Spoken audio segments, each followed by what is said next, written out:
Hello, BookTube, and welcome back to Summer of Sport 2024. This is a BookTube event sprawling across the whole summer.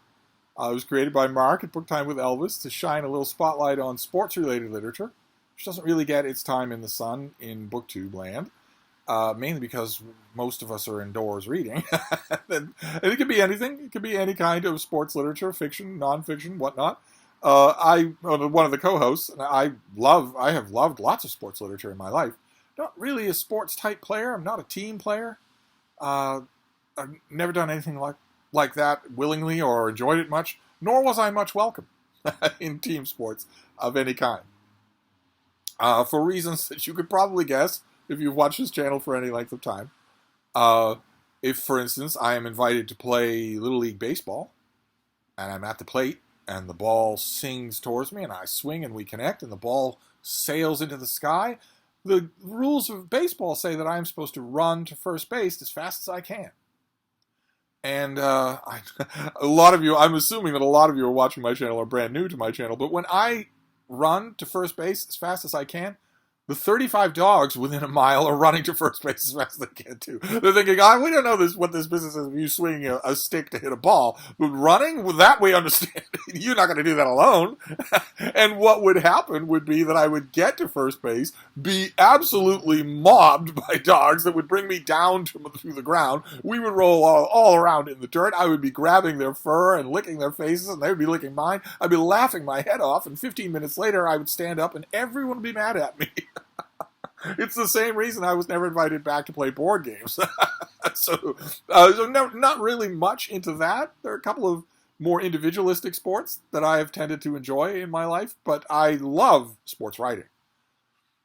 And so I'm using summer sport for that. And I the same worry with summer sport that I do with my one other summer-long event, Book Trek. The worry is that I'm going to make a lot more videos than my co-hosts, who have real-world obligations and ordinary hygiene and pants and whatnot, so they don't have time to make 10 videos a day. I will keep a sensitive eye on that particular aspect. I have been assured by many of my co-hosts that they do not mind. I don't think Mark minds. But the reason I worry about it is because when I'm part of a BookTube event that I really enjoy, whether I'm co-hosting or whether I'm not even welcome, there are plenty of BookTube events where I'm not welcome. I still love the event. I tend to chuck examples of that writing onto my reading pile ahead of time for that night.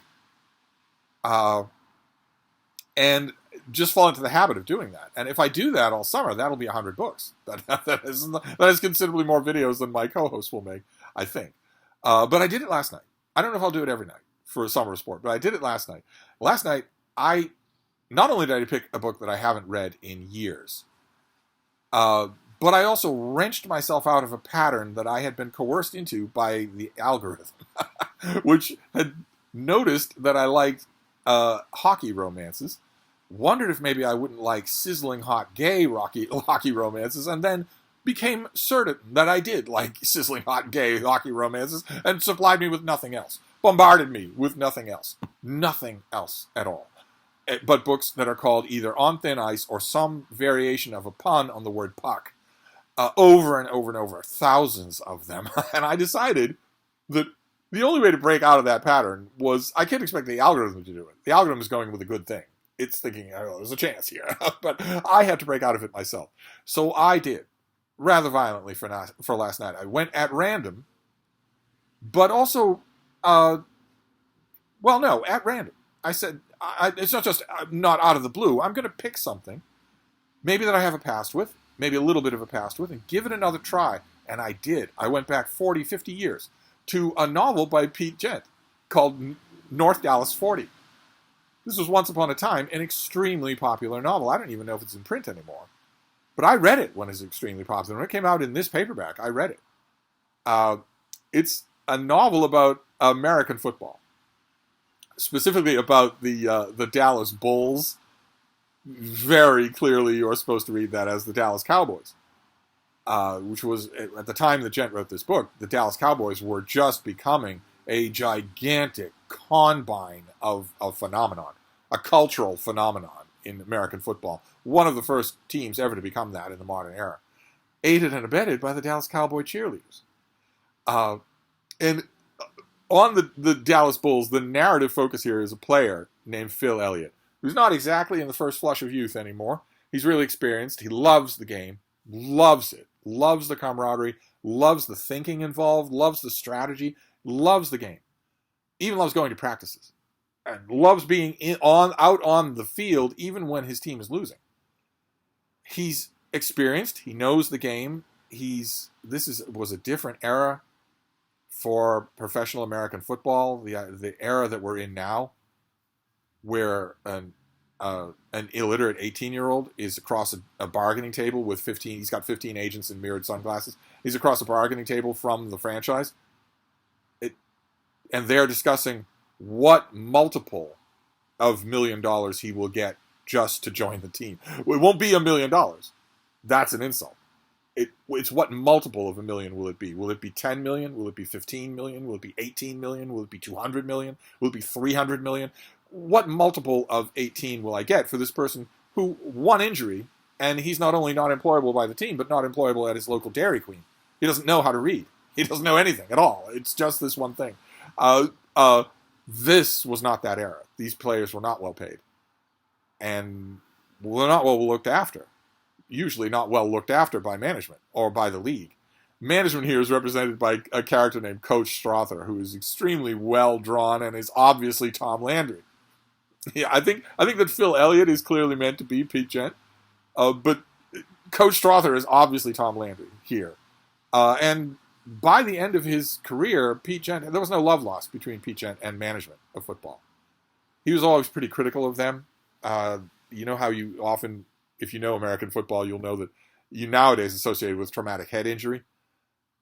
Pete Gent is the opposite of that. He was a gentleman and a scholar. He was a deep thinker out there on the field. He was a deep thinker and looked at things from 30,000 feet. Could often do that. He was also a genuinely sweet guy. Soft-spoken, even. When he looked at the situation of professional football in his own day from a 30,000-foot perspective, villains did pop up, and they were management. They were management. There's a bad guy player on the team here, but he's largely just a rogue figure. He's not really a villain. And as a result, I'm not sure. I don't actually know, but I'm not sure that Tom Landry would have been happy reading this book. Not that Tom Landry was happy reading anything, or ever happy. But me and Coach Landry go back a long way. Tom Landry does not need to be the subject of this particular video. But I read this book when it first came out. I thought very little of it. I thought, okay, it's well done. For some reason in my mind, I'm associating it with Deliverance by James Dickey. I don't know if that's chronological. Maybe I read them in the same year. But I thought of them largely the same. It's effectively done. It's not anything to write home about. It's not an amazing miracle of a book, but it's effectively done. And then I let the decades go by, and I thought nothing more of North Dallas 40. And then I reread it. I reread it last night. It's a lot better than I remembered. It's a lot smarter than I remembered. True, it's portraying a drastically different world. And I don't just mean that the players aren't arrogant multi-billionaires. I mean that the drug and alcohol abuse, it is still rampant in the league, but it's a lot more furtive in the league now because there's all sorts of drug testing, and you as a player are very much a commodity for your team. They don't want to damage the commodity, and they don't want the commodity to go out at night and damage itself. In this era, Pete Gent is referring to, he's describing players who partied hard off the field and were often brutally treated by management. Treated just horribly by management. Nowadays, I don't. Of course, when Pete Gent wrote this, he had no idea the direction that the game would take. He had no idea that. I mean, just in relatively recent memory, picture the entirely inhuman, and by that I mean not only machine-like but also alien, space alien. Picture the inhuman phenomenon of the New England Patriots under Tom Brady and Coach Belichick. That was an inhuman phenomenon. That was a multi-billion-dollar industry with a couple of human faces attached to it, doing multi-billion-dollar inhuman things that the best trained athlete in the world couldn't do. And I'm not here talking just about a question of all sorts of illicit hormone injections, but also rampant cheating, using cutting edge, even NASA technology. All the stuff that the New England Patriots were under Tom Brady, or even the Dallas Cowboys, only about 15 years after Pete Gent was writing in this book. Picture that, the gigantic show of professional football in America. Gent could not have imagined that the game would metamorphose into that. He's writing about something else here. And I think he's clearly showing that Phil Elliott is a kind of quasi-romantic holdout. His life is not the game. He wants to retire and live with his lady love who doesn't care about football at all. Doesn't know anything about it at all. Doesn't need it. Doesn't need him. She's not a groupie. Not anything like that.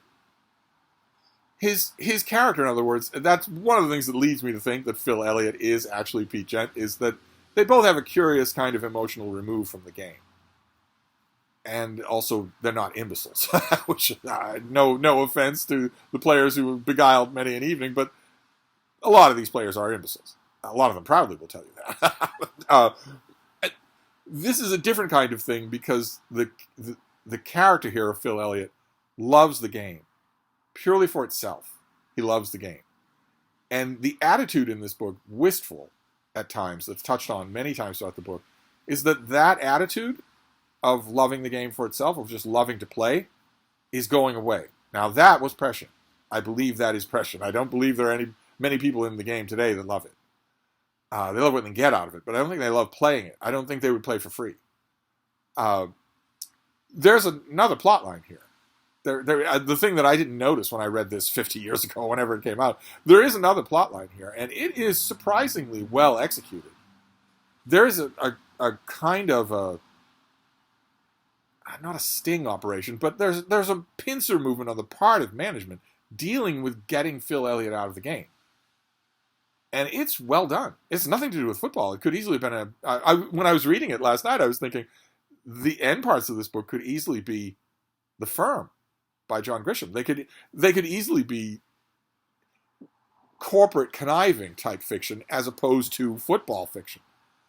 But the football parts of this are done really well. There are a couple of bravura set pieces here that are designed to evoke what the experience is like of being out on the field during a game as a player.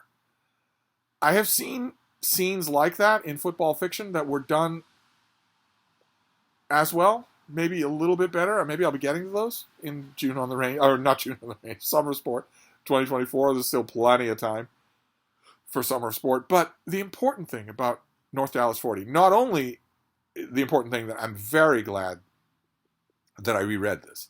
This is a much better novel than I first thought. Much better. One of the best sports novels that I've read.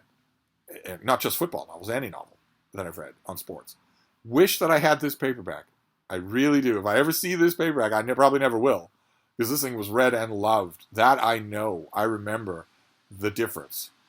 All sorts of books came out, and sports-related, sports-oriented guys were just not interested in them.